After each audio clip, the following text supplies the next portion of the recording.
cattle trails. My cattle are on the mountain right now. Next weekend we'll go up and gather, and we set up cow camp, and we'll spend about 5 days up there, maybe 6, gathering this 10,000 acre pasture and moving about 500 pair. They're not all mine.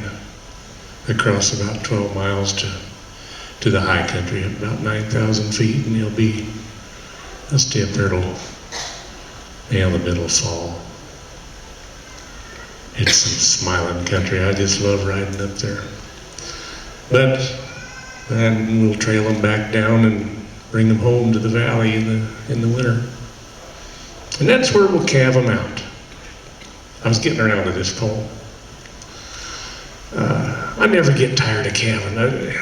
That voice you hear from a mama cow right after she's delivered her calf, it just always, it's just a song to me. It's just a whole other language. I always wondered what she's telling him. This is a poem about a first calf heifer. I call it a cowman's lot.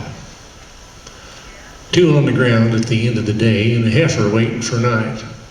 Front's moving in with the clouds thick and gray, and her bag's getting swollen and tight.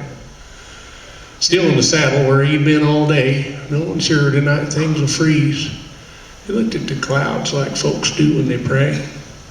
Lord, what makes them pick nights like these? Well, he hazed her out from the rest of the cows and into a dry calving pen. Scattered straw he'd save for times such as now in the shelter and out of the wind.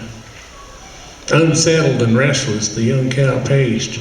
He'd seen this in calving before. She'd delay if he remained in her space.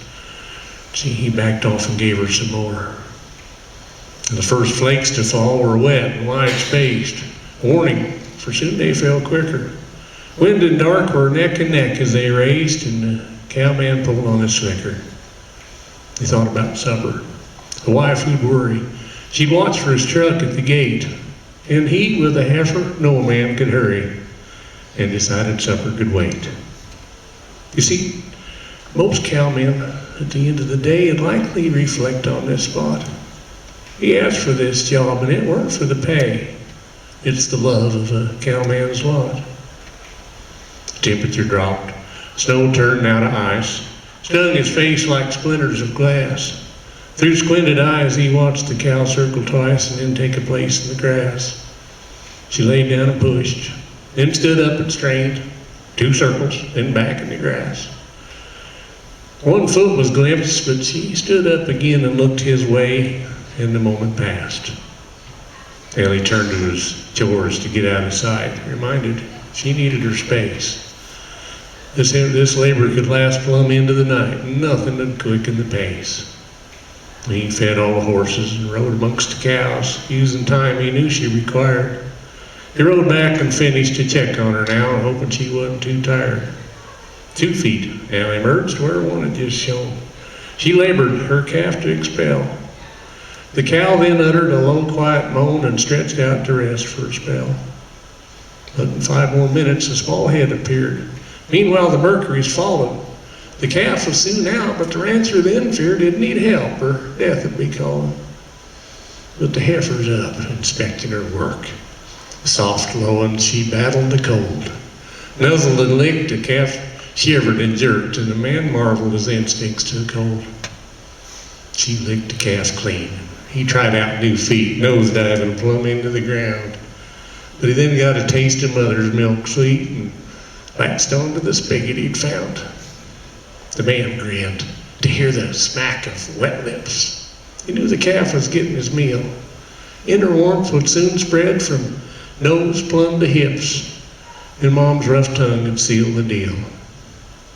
Steward of cattle, of his birthright and land.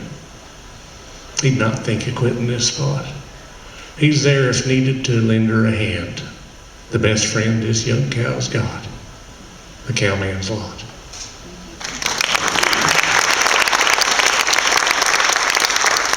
And just as a little side note, a fellow named Moutoux down from Silver City, New Mexico, helped me with that poem a little bit. We were kind of trading verses and lines and stuff back and forth on email. And we was firing them back, and I was getting kind of slow. Mike's a little quicker writer than I am. Inspiration comes to this white hair a little bit slow.